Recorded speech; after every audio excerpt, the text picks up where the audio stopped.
तो स्वागत है आप सबका हमारे नए वीडियो में। इसमें हम देखने वाले हैं अगत तंत्र का एक बहुत ही इंपॉर्टेंट टॉपिक, चतुर्विसंती उपक्रम। बात करें इसकी वेटेज की तो इससे 1 LAQ और 2 या 3 MCQ आते हैं, यानी कि ये टॉपिक अपना 12 या 13 मार्क्स का वेटेज रखता है। चतुर्विसंती उपक्रम नाम से ये टॉपिक बहुत भारी भरकम लगता है, लेकिन ये बहुत ही आसान है। चतुर्विसंती कोई बड़ी चीज़ नहीं है। चतुर्विसंती का मतलब होता है 24, यानी कि 24 को हम संस्कृत में चतुर्विसंती बोलते हैं। और उपक्रम का मतलब होता है क्रम, यानी कि चतुर्विसंती उपक्रम का मतलब होता है कि सर्पदंश में यूज किए गए 24 उपक्रम, यानी कि सर्पदंश में जो हम 24 उपक्रम यूज करते हैं उसी को हम चतुर्विसंती उपक्रम बोलते हैं। तो सबसे पहले हम इसका श्लोक याद कर लेते हैं। इसका श्लोक बहुत ही इंपॉर्टेंट है। तो इसके श्लोक को याद करने के लिए आपको एक माँ और एक बेटे, इसकी स्टोरी याद करनी है। बेटे का नाम है आरो। तो माँ और बेटे एक दिन पार्क में जाते हैं। तो आरो देखता है कुछ बच्चों को कैप लगाए हुए, तो माँ से बोलता है कि माँ मुझे उनके जैसी कैप चाहिए। तो माँ जो है आरो का हाथ पकड़ती है, यानी कि हैंड पकड़ती है, और ग्राउंड के चक्कर लगाती है, यानी कि लैप कराती है। फिर उसके बाद आरो को बोलती है कि प्रति सैर ले, यानी कि प्रतिदिन सैर करो। तो इतनी ही स्टोरी आपको याद करनी है। अगर आपने ये स्टोरी याद कर ली तो आपको इसको श्लोक भी आसानी से याद रह जाएंगे। तो हमको 3 ही सेंटेंस याद करने हैं। एक तो है माँ उनके जैसी कैप चाहिए, दूसरी है हैंड लैप, और तीसरा है प्रति सैर ले। तो सबसे पहले हम अपनी स्टोरी को डिकोड कर लेते हैं। तो हमारा पहला सेंटेंस था माँ उन कैप। तो एम से होगा मंत्र, ए से होगा अरिष्ट, यू से होगा उत्कर्तन, एन से होगा निष्पीड़न, सी से होगा चूषण, ए से होगा अग्नि, और पी से होगा परिसेव। आरो में आ से होगा अवगाह, आर से होगा रक्तमोक्षण, और वा से आपको याद करना है वमन विरेको उपाधानी। हैंड लैप में आपको याद करना है एस से हृदय आवरण, ए से अंजन, एन से नस्य, डी से धूम, एल से लेप, ए से औषध, और पी से प्रश्नानी। प्रति में आपको 2 याद करना है, प्रतिसारण और प्रतिविष। सैर से आपको याद करना है संज्ञा स्थापन, और ले से आपको याद करना है लेपा। अगर आपने ये स्टोरी और इसका डिकोड याद कर लिया तो आप इसका श्लोक आसानी से लिख पाएंगे। तो नेक्स्ट हम श्लोक को याद कर लेते हैं। तो आपको माँ को एक साथ याद करना है, यानी कि मंत्रिष्टो। उनको आपको एक साथ याद करना है, यानी कि उत्कर्तन निष्पीड़न। और कैप को आपको एक साथ याद करना है, यानी कि चूषण अग्नि परिसेका। आर को आपको एक साथ याद करना है, यानी कि अवगा रक्त मोक्षण। और वा को आपको एक साथ याद करना है, यानी कि वमन विरेको उपाधानी। तीसरी लाइन को आपको 2 पार्ट में याद करना है। एक तो है हृदय आवरण अंजन नस्य, दूसरा आपको याद करना है धूम ले औसत प्रश्नानी। चौथी लाइन में आपको प्रतिसारण प्रतिविष एक साथ याद करना है, और संज्ञा संस्थापन लेपा एक साथ याद करना है। आपको एक सेंटेंस अलग से याद करना है, मृत संजीवन। ये तो आपको आसानी से याद रह जाएगा, क्योंकि आपको जीवन देना है। तो आपको मृत संजीवन तो आपको आसानी से याद रह ही जाएगा। तो आपको याद करना है मृत संजीवन और विसंति रेते चतुर्वृद्धि का। इतना लाइन आपको याद कर लेना है। चौथी लाइन आप नहीं भी याद कर सकते तो कोई दिक्कत नहीं है, आप इतना भी लाइन लिख देंगे तो आपका काम हो जाएगा। तो नेक्स्ट हम सभी उपक्रम को डिटेल में पढ़ते हैं। तो हमारा पहला उपक्रम है मंत्र। तो जो मंत्र चिकित्सा होती है वो सभी प्रकार के विष में प्रयोग की जाती है, लेकिन विशेषकर ये सर्पदंश में प्रयोग की जाती है। और जो ये मंत्र चिकित्सा है ये औषधि से भी तेज कार्य करता है। और एक बात का आपको विशेष ध्यान रखना है, किसी भी अरे गहरे का मंत्र काम नहीं करता।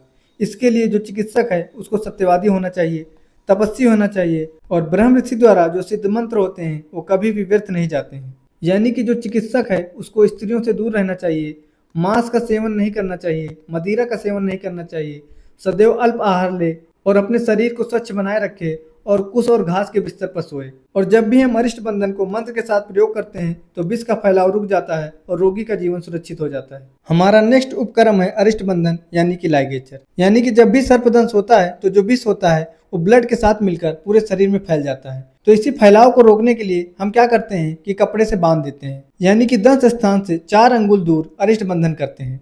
अरिष्ट बंधन के लिए हम कपड़े का प्रयोग कर सकते हैं, मुलायम चर्म का प्रयोग कर सकते हैं, या कोई भी अन्य नरम सामग्री का प्रयोग किया जा सकता है। इससे होता क्या है कि जब भी हम 10 स्थान से 4 अंगुल ऊपर अरिष्ट का बंधन करते हैं तो विष का प्रसार रुक जाता है, यानी कि विष पूरे शरीर में नहीं फैलता है। और जो हमारा अरिष्ट बंधन है यानी कि लाइगेचर है, इसको मेनली हम शाखाओं के दंश में प्रयोग करते हैं।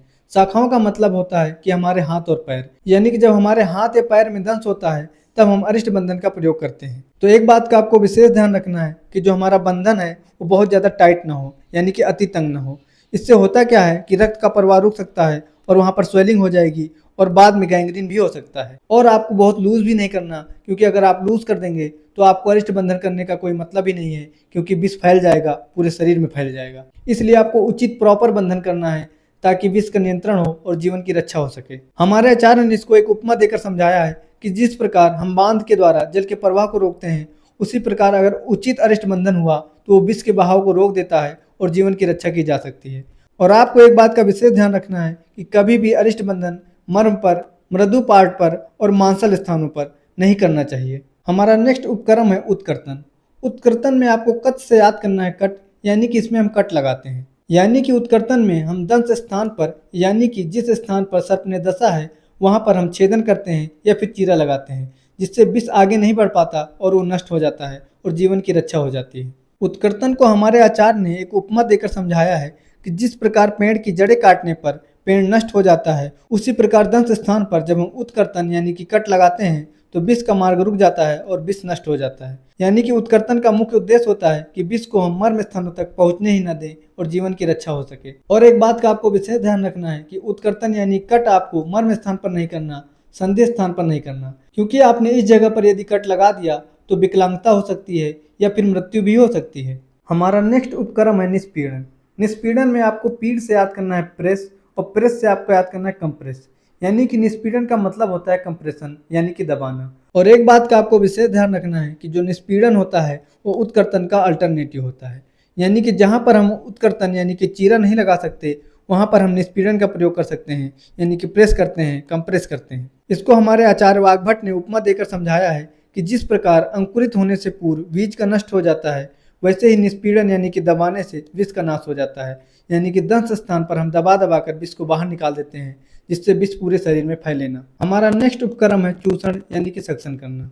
तो इसमें हम क्या करते हैं कि जो हमारा चिकित्सक होता है वो दंश स्थान पर छेदन करता है और वहां से विष युक्त रक्त को चूस कर बाहर निकालता है। इस प्रोसेस चूषण को करने से पहले आपको मुंह में कपड़ा भर लेना है या फिर सूखी रेत भर लेना है, राख भर लेना है, गाय का गोबर भर लेना है या फिर अगर चूर्ण भर लेना है। और एक बात का आपको विशेष ध्यान रखना है कि यदि चिकित्सक के मुख में अल्सर हो तो चूषण नहीं करना चाहिए, क्योंकि यदि उसके अंदर अल्सर होगा तो उसके अंदर भी विष का फैलाव हो जाएगा और उसकी भी मृत्यु हो सकती है। हमारा नेक्स्ट उपक्रम है अग्निकर्म। इसमें हम क्या करते हैं कि सोने की सलाखा या फिर लोहे की सलाखा या फिर इन दोनों में से कोई भी मौजूद नहीं है तो हम जलती हुई पीपल का डंठल भी प्रयोग कर सकते हैं या फिर अजाबिष्टा भी प्रयोग कर सकते हैं। तो इनमें से किसी भी चीज़ का प्रयोग हम दंश स्थान पर जलाने के लिए कर सकते हैं। इससे होता क्या है कि अग्नि जो होती है वो सभी चीज़ को भस्म में कन्वर्ट कर देती है, तो वो विष को भी नष्ट कर देती है। इससे होता क्या है कि जो भी विष त्वचा या मांस में मौजूद है उसको बंद करने से वो पूरी तरह से नष्ट हो जाता है और विष पूरे शरीर में नहीं फैल पाता। लेकिन आपको एक बात का विशेष ध्यान रखना है कि यदि किसी को मंडली सर्प ने काटा है तो वहाँ पर हमको अग्निकर्म नहीं करना, क्योंकि जो मंडली सर्प होता है वो पित्त प्रधान होता है और अग्नि के मिलने के कारण विष और भी तेजी से पूरे शरीर में फैल जाता है और मृत्यु हो जाएगी। इसलिए आपको विशेष ध्यान रखना है कि मंडली सर्प में आपको अग्निकर्म नहीं करना, बाकी भी जितने भी प्रकार के सर्प हैं उसमें हम अग्निकर्म का प्रयोग कर सकते हैं। हमारा नेक्स्ट उपक्रम है परिसेक यानी कि स्प्रिंकलिंग, यानी कि पानी का छिड़काव करना। तो परिसेक में हम करते क्या है कि ठंडे पानी या फिर औषधीय पानी से जहाँ पर भी सर्प ने काटा है उसको हम धुलते हैं। तो हमारे आचार्य सुश्रुत ने बोला है कि रक्त मोक्षण के पश्चात हमको परिसेक यानी कि पानी का छिड़काव करना चाहिए। तो परिसेक में हम शीतल जल या फिर औषधीय पानी से दंश स्थान को धुलते हैं। इससे होता क्या है, जो हमारा ब्लड होता है वो कोगुलेट हो जाता है, जिसके कारण जो विष की गति होती है वो बहुत ही धीमी हो जाती है और पूरे शरीर में फैल नहीं पाता। हमारा नेक्स्ट उपक्रम है अवगाहन यानी कि बात। इसमें होता क्या है कि हम औषधि क्वाथ लेते हैं या फिर तेल लेते हैं, उसमें हमारे शरीर का जो भी भाग प्रभावित होता है उसको हम उसी में डुबो कर रखते हैं। ये एक प्रकार का सिम्टोमेटिक ट्रीटमेंट होता है। यानी कि जो अवगाहन होता है वो एक लाक्षणिक चिकित्सा है। यानी कि विष के कारण जब भी मूत्रकृच्छता उत्पन्न होती है तब हम अवगाहन का प्रयोग करते हैं। यानी कि मूत्रकृच्छता के केस में हम अवगाहन का प्रयोग करते हैं। हमारा नेक्स्ट उपक्रम है रक्त मोक्षण, यानी कि इसमें हम रक्त को मोक्ष प्राप्त करवा देते हैं, यानी कि रक्त को बाहर निकाल देते हैं, क्योंकि जो हमारा रक्त होता है वही विष को पूरे शरीर में फैलाता है। तो यदि हम दूषित रक्त को ही शरीर से बाहर निकाल देंगे तो विष की जो गंभीरता है यानी कि विष का जो प्रभाव है वो कम हो जाएगा। जब भी दंश स्थान पर विवर्ण यानी कि डिस्कलरेशन होता है, कठोर यानी हार्ड होता है, स्वेलिंग होने लगती है या फिर पेन होने लगता है, तब हम रक्त मोक्षण प्रोसेस करते हैं, क्योंकि यदि हमने रक्त से विष को बाहर नहीं निकाला तो पूरे शरीर में फैल जाएगा और मृत्यु का कारण बनेगा। और आपको एक बात का विशेष ध्यान रखना है कि ऐसा नहीं है कि आप सभी में रक्त मोक्षण ही कराने लगे। नहीं, आपको ऐसा नहीं करना है। बालक यानी कि शिशु, प्रेग्नेंट लेडी यानी कि गर्भावस्था या फिर बूढ़े व्यक्तियों में रक्त मोक्षण नहीं करना चाहिए। तो रक्त मोक्षण में हम सिरा यानी कि वेंस में भेदन करके यानी उसमें छिद्र करके रक्त को बाहर निकालते हैं। और यदि विष फैल जाता है तब हम शाखाओं के अग्रभाग यानी कि हाथ पैर के अग्रभाग में, ललाट यानी कि फोरहेड में जो भी वेंस होती हैं उसका भेदन करते हैं और वहां से हम रक्त को बाहर निकालते हैं। मेनली रक्त मोक्षण की 5 विधियां होती हैं। प्रच्छान यानी कि स्क्रैपिंग यानी घिस करके, स्त्रंग यानी हॉर्न यानी कि सींग की मदद से, जलौका यानी कि लीचेस यानी जोंक की मदद से, अलाबू यानी कि कपिंग की मदद से, और सिरावेद यानी कि वेंस में छेद करके। यदि मान लीजिए आपने सिरावेद किया यानी कि वेंस में छेद किया और फिर भी रक्त बाहर नहीं आ रहा है, तो आपको करना क्या है कि आपको प्रच्छान करना है यानी कि स्क्रैपिंग करनी है। उसके बाद जो हमारी ये 6 औषधि हैं इनके सूक्ष्म चूर्ण को आपको रगड़ना है यानी कि त्रिकटु, वर्तक, गुरोचन, रचनी, पंचलवण और ग्रैधूम। ये जो हमारे 6 औषधि हैं इनके सूक्ष्म चूर्ण को लेना है और इस स्थान पर घर्षण करना है यानी कि रगड़ना है। और यदि मान लीजिए जहाँ पर सर्प ने काटा है वहाँ पर बहुत ज़्यादा स्वेलिंग हो रखी है और वेंस आपको दिखाई नहीं दे रही है, तो आपको ज़बरदस्ती वेंस का छेदन नहीं करना है यानी कि ज़बरदस्ती आपको वेंस में छेद नहीं करना है और आपको सरंग या फिर जलौका का प्रयोग करना है। सरंग यानी कि हॉर्न का और जलौका यानी कि जोंक का प्रयोग करना है। तो हमारा नेक्स्ट उपक्रम है वमन यानी कि मेसिस यानी कि वोमिटिंग। इसका प्रयोग हम तब करते हैं जब किसी ने विष पी लिया हो यानी कि विष का पान कर लिया हो, तो विष के प्रथम वेग में ही हम तुरंत वमन कराते हैं। शीत ऋतु हो, ठंड की अवस्था हो या फिर कफ गुड़ की प्रधानता हो, तो इसमें हमारे लिए वमन कर्म सबसे बेस्ट होता है। और यदि किसी ने स्थावर विष पिया हो और उसके लक्षण हो कफ की वृद्धि, मद मूर्छा, तब हम प्रथम और द्वितीय दोनों वेग में तीक्ष्ण वमन कराते हैं। दूसरी विष या फिर गर्भ विष में वमन कराना चाहिए। दर्वीकर सर्पदंश में हमको दूसरे, चौथे, पांचवें और छठवें वेग में वमन कराना चाहिए। मंडली सर्प में हमको तृतीय वेग में कराना चाहिए और राजीमान के सर्पदंश में हमको द्वितीय, चौथे और पांचवें वेग में वमन कराना चाहिए। मूसक दंश हो तब भी हमें वमन कराना ही चाहिए। ये चार्ट आप याद कर लेना क्योंकि इससे एमसीक्यू बनते हैं कि किस सर्प में कौन से वेग में वमन कराते हैं। और यदि कीट दंश हो यानी कि इंसेक्ट का बाइट हो तो हमको तीक्ष्ण वमन कराना चाहिए। उसके बाद हमें त्वचा पर विषघन का लेप करना चाहिए और ऐसे द्रव्यों का प्रयोग नहीं करना चाहिए जो हमारे शरीर में कफ दोष को फैलाते हैं, जैसे कि तेल हो गया, एल्कोहल हो गया, कांजी हो गया या भी कोई भी खट्टा द्रव्य हो गया। ये हमारे शरीर में कफ दोष को फैलाते हैं, तो इसका प्रयोग हमको नहीं करना चाहिए। हमारा नेक्स्ट उपक्रम है विरेचन यानी कि परगेशन। विरेचन का प्रयोग हम विष के दूसरे वेग यानी कि सेकंड वेग में और दूसरी विष की अवस्था में करते हैं। यदि जो विष है वो हमारे पक्वाशय यानी कि लार्ज इंटेस्टाइन में पहुंच गया है और कोष्ठ में पीड़ा यानी कि एब्डोमिनल पेन, दाह यानी कि बर्निंग हो रही हो, आद्यमान यानी कि फ्लैटुलेंस हो, मल मूत्र का अवरोध हो गया हो, तो हमको रोगी को तुरंत विरेचन कराना चाहिए। हमारे आचार्य वाघभट जी कहते हैं कि ऐसा सर्प जिसका विष पित्त प्रधान हो यानी कि मंडली सर्प ऐसे व्यक्ति को काट लेता है जो स्वयं पित्त प्रकृति का हो और ऐसे स्थान पर काटता है जो नाभि के नीचे हो, तब हमको विरेचन कर्म करना चाहिए। यानी कि पित्त प्रधान विष युक्त सर्प पित्त प्रकृति के व्यक्ति को दंश करे और दंश जो है वो नाभि के नीचे हो, तब हमको विरेचन का कर्म करना चाहिए। ये टेबल आप एक साथ पढ़ लेना क्योंकि इसमें सभी कंट्रा इंडिकेशन एक साथ दे रखे हैं, तो आप एक साथ याद कर लेना क्योंकि इससे एमसीक्यू बनने के चांस रहते हैं। हमारा नेक्स्ट उपक्रम है उपाधान। इसमें होता क्या है कि हमारा जो कफ का मार्ग होता है यानी कफ का जो रास्ता होता है वो विष के कारण दूषित हो जाता है, जिसके कारण स्रोतस का अवरोध हो जाता है और स्रोतस का अवरोध होने से वायु भी अवरुद्ध हो जाती है यानी कि वायु भी रुक जाती है, जिसके कारण श्वास ऐसे आने लगती है जैसे व्यक्ति मरने वाला हो। तो इसमें हम करते क्या है कि व्यक्ति के सिर पर काकपाद यानी कौवे के पंजे जैसा आपको चीरा लगाना है और उसके ऊपर पेस्ट का एप्लीकेशन करना है। पेस्ट आपको ऐसे बनाना है कि चरमच्छ, अजा, महिष, गौ, कुक्कुट इन सब के रक्त को मिलाकर आपको कल्क बनाना है और उस कल्क को आपको उस चीरे पर रखना है। इससे होता क्या है कि शरीर में जो भी विष है उसका एब्जॉर्प्शन यानी कि अवशोषण हो जाता है और जिसके कारण विष का फैलाव कम हो जाता है। तो हमारे आचार्य वाघभट ने बोला है कि दंश यदि अधोभाग यानी निचले हिस्से में हो तब हमें काकपद सिर पर बनाना चाहिए और यदि दंश हमारे ऊर्ध्व भाग यानी ऊपरी हिस्से पर हो तब हमें काकपद पैरों पर बनाना चाहिए। हमारा नेक्स्ट उपक्रम है प्रधमन। इसमें हम करते क्या है कि नलिका की मदद से नोज में यानी कि नाक में जो औषधि होती है उसको हम फूंक करके पहुंचाते हैं। जब भी मद यानी कि इंटॉक्सिकेशन, मूर्छा यानी कि फेंटिंग हो, विषाद यानी कि डिप्रेशन हो या कोई भी सिरोगत दोष हो, तब हम प्रधमन का प्रयोग करते हैं। इसमें हम कटभी, कटुका, कटफल इन सभी का सूक्ष्म चूर्ण लेते हैं और एक नलिका लेते हैं। इस नलिका की मदद से हम इस सूक्ष्म चूर्ण को पेशेंट के नाक के द्वारा उसके अंदर पहुंचाते हैं, जिसके कारण होता क्या है कि जो हमारी औषधि होती है वो विष की जगह पर जल्दी पहुंच जाती है और जीवन को बचाया जा सकता है। और एक बात का आपको विशेष ध्यान रखना है कि उपाधान के बाद ही हमको प्रदमन का प्रयोग किया जाता है। हमारा नेक्स्ट उपक्रम है हृदय आवरण। हृदय आवरण का मतलब ये नहीं है कि आप हृदय को किसी कपड़े से ढक दे रहे हैं, ऐसा तो संभव नहीं है। हृदय आवरण का मतलब होता है कि हमें हार्ट को प्रोटेक्ट करना है। क्योंकि जो हमारा विष होता है वो अपने गुण के कारण क्या करता है कि वात पित्त और कफ के आशयों को दूषित कर देता है, जिसके कारण जो हमारा हृदय है वो बाधित हो जाता है और विष हमारे हृदय को आक्रांत करके पूरे शरीर में फैल जाता है और मृत्यु का कारण बनता है। जो विष होता है वो अपने तीक्ष्ण गुण के कारण हृदय को बाधित करता है, इसलिए हमें घृत या फिर घृत के साथ मधु या फिर घृत के साथ एंटीडोट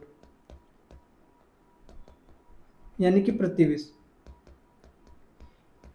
इनमें से किसी भी एक चीज को हमको तुरंत रोगी को पिलाना चाहिए। इससे होता क्या है कि विष का वेग कम हो जाता है और चिकित्सक को अधिक समय मिलता है। आचार्य चरक जी ने एक योग बताया है कि मधु, घृत, गैरिक, मज्जा, दुग्ध, गोमय रस, इक्षु रस, काकांड रस, अजा का रक्त या फिर किसी भी जानवर का रक्त, राख और मिट्टी, इन सभी को पानी में मिलाकर तुरंत रोगी को पिला देना चाहिए। इससे होता क्या है कि चिकित्सक को अधिक समय मिलता है इलाज करने के लिए। हमारा नेक्स्ट उपक्रम है अंजन। अंजन का मतलब होता है काजल लगाना।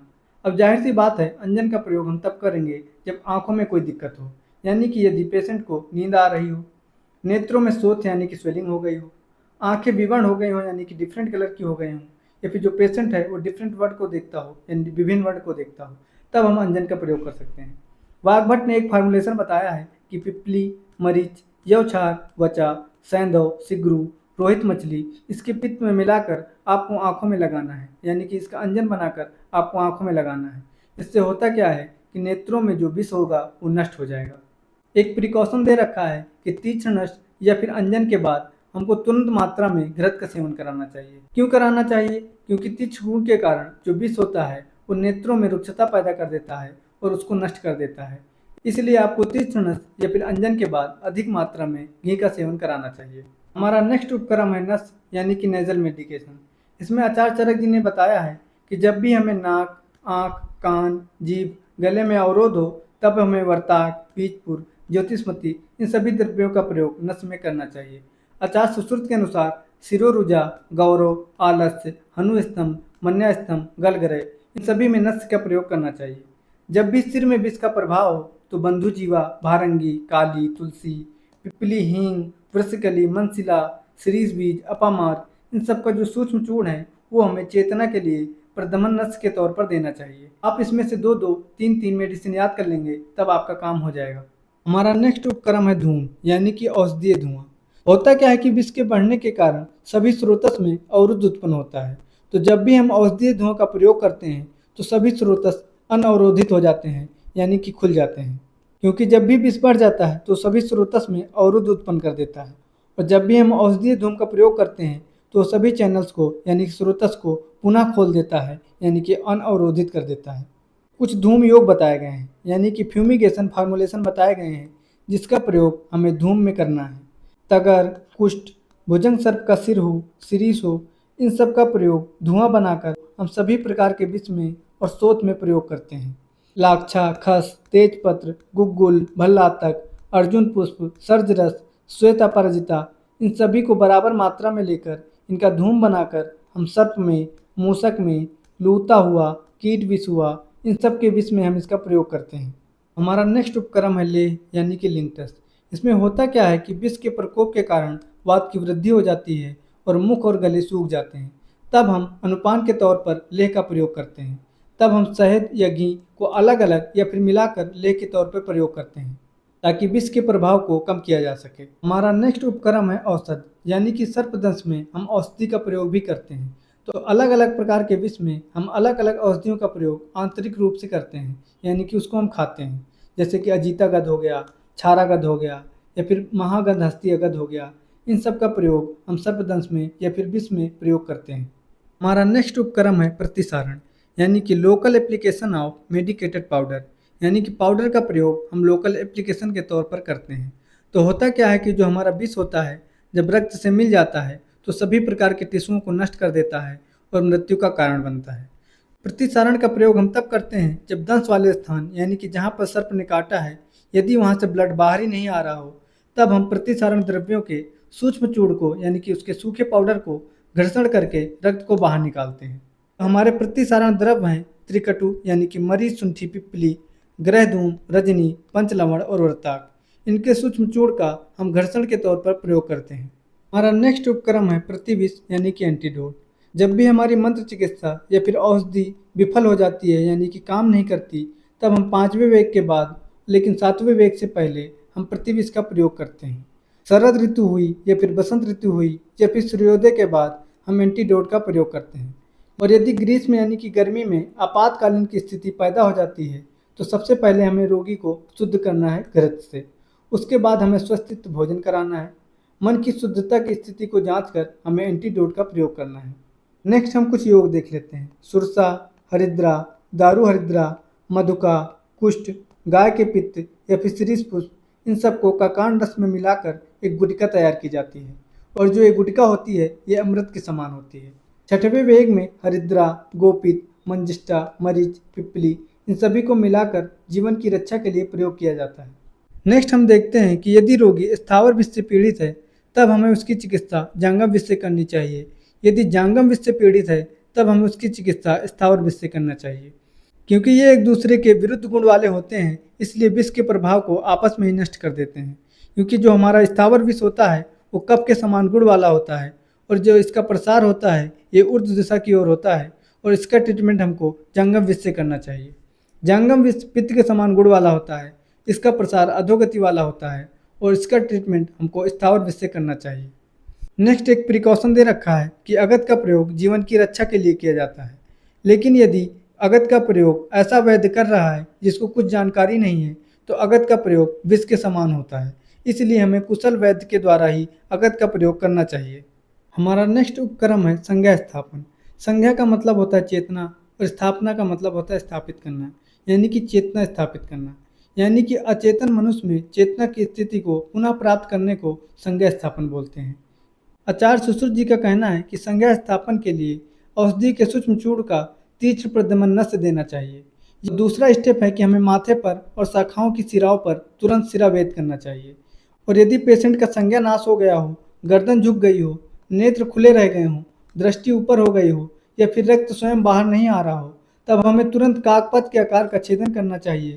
ताज़ा मांस या फिर रक्त युक्त चर्मक्ष रखना चाहिए जिससे रक्त धार बहनी शुरू हो जाती है। चरक के अनुसार छठवें वेग में गोपित, हरिद्रा, मंजिष्ठा, मरीच, पिप्पली का चूर्ण पानी के साथ मिलाकर देना चाहिए।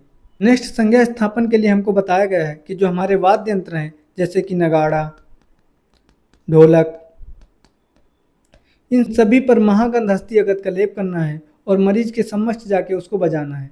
साथ ही छत्र, ध्वजा, पताका, इन सभी पर भी महागंध हस्ती अगत का लेप करना है और मरीज के समीप जाकर लगाना है। और साथ ही यदि रोगी को चेतना आ गई हो तो तुरंत हमको वमन और विरेचन देना चाहिए। हमको पूरी तरह से विष को बाहर निकालना है, क्योंकि यदि थोड़ा भी यानी कि सूक्ष्म विष भी शरीर के अंदर बचा रह गया तो पुनः वेग को उत्पन्न कर सकता है। इसलिए हमको पूरी तरह से विष को बाहर निकालना है। हमारा नेक्स्ट उपक्रम है लेप यानी कि पेस्ट। जो हमारा रक्त होता है वही विष को पूरे शरीर में फैलाता है और जो हमारा लेप होता है ये विष को फैलने से रोकता है। विष के फैलने के कारण ही मद, मूर्छा, विषाद ये सभी लक्षण उत्पन्न होते हैं। तो लेप का प्रयोग करने से ये सभी लक्षण से आपको छुटकारा मिलता है। लेप के लिए जो हमारा गंध हस्ती अगध है इसका प्रयोग करते हैं। ये जो अगध है ये विष को इस प्रकार नष्ट कर देता है जैसे हाथी वृक्षों को नष्ट कर देता है। हमारा नेक्स्ट उपक्रम है मृत संजीवन। ये जो हमारा मृत संजीवन है ये अमृत की उपस्थिति से पहले ही ब्रह्मा जी ने इसको बनाया था। जो मृत प्राया यानी कि व्यक्ति में पुनः जीवन का संचार करने के लिए मृत संजीवन का प्रयोग किया जाता है। ये हमारा यूनिवर्सल एंटीडोट होता है, सभी प्रकार के विष विकार को मिटाकर जीवन काल को आगे बढ़ाता है। जो हमारा मृत संजीवन योग है इसमें हम सुरस, ग्रंथि, रजनी, दारू हरिद्रा, मधुका, कुष्ठ, तगर, शीरीष, पद्मा, कटुकी, अर्क, पल्लव और रोचन, इन सभी को बराबर मात्रा में मिलाकर गुटिका बनाई जाती है। और इस गुटिका का प्रयोग हम नस के तौर पर करते हैं, पान के तौर पर करते हैं, लेप की तरह भी प्रयोग कर सकते हैं और धूम की तरह भी प्रयोग कर सकते हैं। तो यहीं पर हमारा ये टॉपिक चतुर्विंशति उपक्रम समाप्त होता है। आपको ये वीडियो कैसा लगा आप हमको कमेंट सेक्शन में ज़रूर बताना। साथ ही आपको जिस किसी का भी वीडियो चाहिए आप हमको कमेंट सेक्शन में बता सकते हैं। और यदि इसका PDF आपको चाहिए तो कमेंट सेक्शन में लिख देना PDF, आपको ये PDF प्रोवाइड कर दी जाएगी।